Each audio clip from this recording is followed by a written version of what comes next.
Hello दोस्तों, तो कैसे हैं आप लोग। उम्मीद करते हैं आप लोग ठीक होंगे। आज का जो आपका जो टॉपिक है संसद यानी पार्लियामेंट, जो एनटीपीसी में और आरआरबी ग्रुप डी में पूछा जाएगा गया है स्टेज 2 यानी 14/6/2022 में पूछा गया शिफ्ट 1 में। तो सारे के सारे जितने भी एनटीपीसी के प्रीवियस ईयर क्वेश्चन है सारे आज को क्या करेंगे, कवर करेंगे। और पीछे वाला अगर वीडियो नहीं देखे तो पीछे वाला वीडियो आप देख सकते हैं। अगर चैनल पर नए चैनल को सब्सक्राइब कर दीजिए ताकि आने वाला वीडियो का नोटिफिकेशन मिल सके आपको, और वीडियो को लाइक कर दे। चलिए क्वेश्चन को स्टार्ट करते हैं। पार्लियामेंट से संबंधित जो भी क्वेश्चन पूछे गए हैं आरआरबी एनटीपीसी में सारे क्वेश्चन कवर करेंगे। ठीक है, चलते हैं क्वेश्चन को लेकर। देखिए कि भारत की जो संसद में शामिल होते हैं, भारत की संसद में क्या शामिल होते हैं। ठीक है, भारत की संसद में क्या शामिल होते हैं इसको बताना है, एक्सप्लेन करना है। तो सबसे पहले इसका जो ऑप्शन पढ़िए, ऑप्शन पढ़िएगा तो आइडिया लगेगा कि प्रधानमंत्री, लोकसभा, राज्यसभा, राष्ट्रपति, भारत के महान्यायवादी, लोकसभा और राज्यसभा, लोकसभा और राज्यसभा, राष्ट्रपति, लोकसभा और राज्यसभा। देखिए पार्लियामेंट जो होता है, पर संसद जो बनता है वो 3 लोगों से मिलकर बनता है। कितना? 3 से बनता है। ठीक है, 3 से मिलकर एक बनता है राष्ट्रपति, लोकसभा और राज्यसभा। ठीक है, याद रखिएगा इस क्वेश्चन को। तो इसका जो राइट आंसर हो जाएगा ऑप्शन नंबर डी। क्या हो जाएगा? ऑप्शन नंबर डी हो जाएगा। ठीक है, क्या हो जाएगा? Option number D. अगर इसका व्याख्या पढ़ना चाहते हैं तो व्याख्या पढ़ सकते हैं। देखिए कि संविधान के अनुच्छेद 79 के अनुसार संसद के लिए एक संसद होगी। ठीक है, जो राष्ट्रपति और 2 सदनों लोकसभा और राज्यसभा से मिलकर बनेगी। संसद केंद्र सरकार का विधायी अंग होता है और भारत का निर्वाचित विधायी निकाय है। संसद के मुख्य निम्न कार्य है विधायी कार्य, वित्तीय कार्य, अर्धन्यायिक कार्य और तथा कार्यपालिका शक्तियाँ हैं। यद्यपि राष्ट्रपति संसद का सदस्य नहीं होता है परंतु उसका अभियंग जरूर होता है। ठीक है, इस बात को आप नोट कर लीजिएगा। आप अगर नोट से पढ़ते हैं, अगर अच्छे से डिटेल से पढ़ते हैं तो आपको अच्छी तरह से समझ में आएगा। ठीक है, चलते दूसरा क्वेश्चन की ओर। देखिए आपका जो दूसरा क्वेश्चन यहाँ पर आ रहा है, इस क्वेश्चन को आप देखिए। कहता है क्वेश्चन नंबर आपका 405 है कि वार्षिक वित्तीय विवरण जो होता है जिसे बजट के भाग के रूप में प्रस्तुत किया जाता है, ये भी पूछा गया है एनटीपीसी में।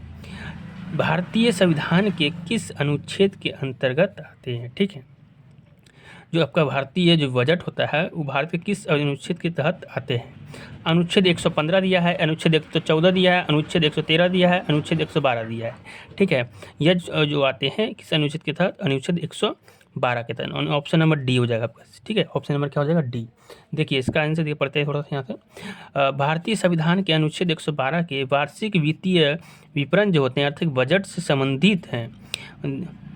भारत जो है कि बजट प्रतिवर्ष फरवरी माह में केंद्रित वित्त मंत्री द्वारा प्रस्तुत की जाती है। इस भी याद कर सकते हैं, फरवरी माह में प्रस्तुत की जाती है, इसको याद कर लीजिएगा। ठीक है, इस माह में प्रस्तुत, फरवरी माह में।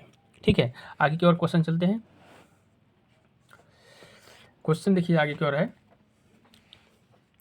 कि भारतीय संविधान का संसद की जो सदस्य होते हैं के लिए योग्यता निर्धारित करता है। तो कौन सा अनुच्छेद है जो भारत के संविधान की योग्यता निर्धारित करता है। ठीक है, इसका आंसर बताइए आप लोग क्या होगा। तो कौन सा अनुच्छेद यह निर्धारित करता है संसद की सदस्य की योग्यता? तो अनुच्छेद जो करता है आपका, ऑप्शन नंबर आपका क्या हो जाएगा? बी, यानी कि 84। अनुच्छेद 84 यह निर्धारित करता है कि संसद की जो सदस्य होते हैं कि उसकी योग्यता कितनी होनी चाहिए, वह निर्धारित करता है अनुच्छेद 84। ठीक है, ये भी आपका आरआरबी ग्रुप डी में पूछा गया है 23/9/2022 को शिफ्ट 3 में। ठीक है, चलते हैं इसका व्याख्या थोड़ा पढ़ लीजिए। व्याख्या पढ़ने से क्या होगा, आपको थोड़ा नॉलेज आगे आ जाएगा। अनुच्छेद 84 के अनुसार संसद के सदस्य चुने जाने के लिए योग्यता से संबंधित हैं। वह भारत का नागरिक हो और उसकी आयु राज्यसभा के लिए 30 वर्ष हो, कितना हो? 30। राज्यसभा के लिए 30 वर्ष हो तथा लोकसभा के लिए 25 वर्ष होनी चाहिए। ठीक है, ये भी क्वेश्चन पूछ सकता है दोनों में लेके, ये राज्यसभा के लिए कितना होना चाहिए और लोकसभा के लिए कितना होना चाहिए। उसे यह कहते हुए शपथ या प्रतिज्ञान करना चाहिए कि वह भारत के संविधान के प्रति सच्ची आस्था और निष्ठा रखेगा। ठीक है, इस नोट्स को आप लिख लीजिएगा, नोट कर लीजिएगा। ठीक है, आगे की और क्वेश्चन चलते हैं। क्वेश्चन नंबर आपका है 407 कि भारतीय संविधान में से किस वर्ष भारत की संसद द्वारा आपराधिक प्रक्रिया यानी कि पहचान विधेयक पारित किया जा सकता है? किस वर्ष भारत की संसद द्वारा? ठीक है, तो देखिए सबसे पहले इसका क्या करते हैं, ऑप्शन पढ़ते हैं। 2001, 2021, 2019, 2018, 2022। ठीक है, इस क्वेश्चन का आप उत्तर दीजिए सबसे पहले। देखिए इसका क्वेश्चन का जो उत्तर है ऑप्शन नंबर आपका क्या हो जाएगा, ऑप्शन नंबर डी यानी कि 2022। तो ये प्रक्रिया कब की गई थी, 2022 में। ठीक है, अगर इसको थोड़ा सा डीप पढ़िएगा तो आपको इसको पढ़िए कि संसद द्वारा आपराधिक प्रक्रिया जो पहचान की गई थी 2022 के अप्रैल 2022 में पारित किया गया था। इस विधेयक ने औपनिवेशिक युग के कानून कैदियों की पहचान अधिनियम 1920 को प्रतिस्थापित किया।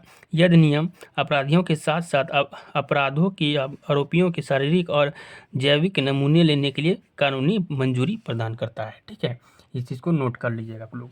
चलते हैं अगला क्वेश्चन में। देखिए इम्पोर्टेंट क्वेश्चन आ गया कि भारतीय संविधान के अनुसार निम्नलिखित में से किस मामले में कानून बनाने का अधिकार केवल केंद्रीय विधायकों को ही है, केंद्रीय विधायकों को। किस मामले में आप बताइएगा, कृषि मामले में। ठीक है, कृषि मामलों में हो गया, आपका दिया है कारा गाजुल मामले में, और दिया है आपका दो ऑप्शन, इसको देखते हैं थोड़ा सा। और दो ऑप्शन आपका जो है कि व्यापार एवं वाजनीय डाक एवं तार। तो इसका जो राइट आंसर होगा दोस्तों ऑप्शन नंबर आपका क्या हो जाएगा, डी यानी डाक एवं तार के मामले में। ठीक है, अगर इसका कुछ पढ़ना चाहते हैं आप डेफ वगैरह तो यहाँ दे रखा है, पढ़िए, बहुत ईजी है। ठीक है, इसको पढ़ सकते हैं क्योंकि जो VVI मैं बता रहा हूँ आपको। ठीक है, तो चलिए आगे नेक्स्ट स्टार्ट करते हैं। 409 नंबर है कि उच्च न्यायालय के क्षेत्राधिकार को किसी केंद्रीय शासित प्रदेश तक बढ़ाने या उससे बाहर करने की जो अधिकार किसके पास होता है। इंपॉर्टेंट क्वेश्चन, देखिए ये RRB ग्रुप डी का क्वेश्चन है। ठीक है, और NTPC में भी पूछा गया क्वेश्चन, आगे पता चलेगा। तो इसका जो देखिए किसके पास है, तो उस राज्य सरकार के विधानमंडल जिसमें उच्च न्यायालय स्थित है, कानून द्वारा संसद, भारत के मुख्य न्यायाधीश या भारत के राष्ट्रपति के पास। तो इसका जो राइट आंसर होगा दोस्तों ऑप्शन नंबर आपका बी, कानून के द्वारा संसद के पास इसका मतलब कि हक है कि यह क्या करेगा, जो केंद्र सरकार होता है उस केंद्र जो क्षेत्र है उसके बाहर कर सकता है उसको। ठीक है, इसका थोड़ा पढ़ लीजिए, बढ़िया रहेगा कि उच्च न्यायालय के क्षेत्राधिकार की जो को किसी भी केंद्र के शासित प्रदेश तक बढ़ाने या उससे बाहर करने का अधिकार जो है कानून के द्वारा संसद के पास है, संसद ही कानून बना सकता है। चलते हैं नेक्स्ट क्वेश्चन पढ़ते हैं। एक प्रस्तावित जो होता है विधायी कानून का मसौदा है, क्या है मसौदा, विधेयक है, बजट है, रीट है, अनुच्छेद है, क्या है। तो इसका जो राइट आंसर होगा दोस्तों ऑप्शन नंबर ए यानी विधेयक है। क्या है, विधेयक है। ठीक है, क्या हो जाएगा, विधेयक है। ठीक है, इसको आप पढ़ लीजिएगा ताकि अगर इसको एक्सप्लेन करेंगे तो थोड़ा वीडियो लॉन्ग हो जाएगा। शॉर्ट वीडियो थोड़ा सा बनाते हैं, छोटा वीडियो बनाते हैं।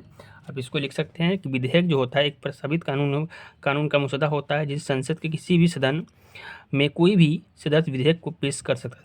अगर बड़ा बजट है तो लोकसभा में पहले जाएगा, अगर छोटा बजट है तो राज्यसभा से लौट जाएगा। ठीक है, और विधेयक पास होने के बाद फिर राष्ट्रपति के पास भी जाता है। ठीक है, इतना याद रखिएगा। नेक्स्ट चलते हैं आगे क्वेश्चन की ओर।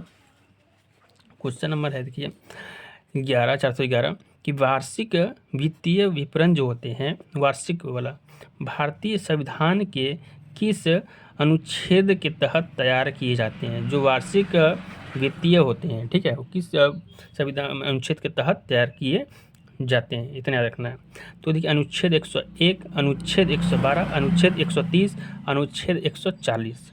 ठीक है, इसका जो राइट आंसर अनुच्छेद क्या हो जाएगा, बी यानी कि अनुच्छेद 112 हो जाएगा। ठीक है, इस बात को याद रखिएगा। इसका हम एक्सप्लेन करते हैं। देखिए यहाँ पर दिया गया है कि वार्षिक वित्तीय विवरण का भारतीय संविधान के अनुच्छेद 112 में उल्लेख है कि इस अनुच्छेद 112 के अनुसार एक वर्ष के केंद्रीय बजट को वार्षिक वित्तीय विवरण कहा जाता है। एक वित्तीय वर्ष में सरकार की अनुमानित प्राप्तियां एवं व्यय का विवरण भी होता है।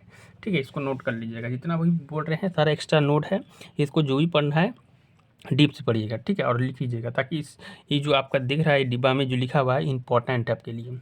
चलते हैं आगे क्वेश्चन पढ़ते हैं। 412 इनमें से कौन सा जो है भारतीय संसद का हिस्सा नहीं है। तो संसद का हिस्सा नहीं है। ठीक है, तो राष्ट्रपति तो है, लोकसभा भी है, राज्यसभा है, विधानसभा नहीं।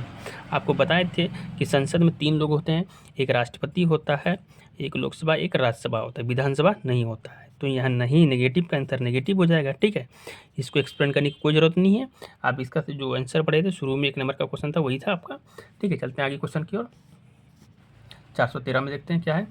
देखिए क्वेश्चन यहाँ देखिए कि भारतीय संविधान के अनुसार गणतांत्रिक होने का कारण क्या है। अधिकार का बल, अगर अधिकार का बिल शामिल है, कोई वंशानुगम तत्व नहीं है, और तीसरा ऑप्शन है कि वयस्क मताधिकार प्रदान करता है, एक निर्वाचित संसद के लिए प्रदान करता है। ठीक है, तो इसका जो राइट आंसर होगा ऑप्शन नंबर डी, यानी कि एक निर्वाचित संसद के लिए प्रदान करता है। ठीक है, इसको एक्सप्लेन आप कर सकते हैं, यहाँ पढ़ सकते हैं आप। संसद जो होता है, संसद केंद्र के जो संसद होता है केंद्र सरकार की विधायी अंग होता है। ठीक है, इस बात को आप पढ़ सकते हैं डिटेल में। ठीक है, तो जो भी आपको वीडियो अच्छा लगा वीडियो को लाइक कीजिएगा, चैनल पर नए चैनल को सब्सक्राइब कीजिएगा। 10 मिनट का ही वीडियो आता है, उसके बाद में फिर वीडियो बना रहा हूँ अगला वीडियो, जैसे आपको 7 PM पे मिलेगा, सुबह 6 PM पे मिलेगा। ठीक है।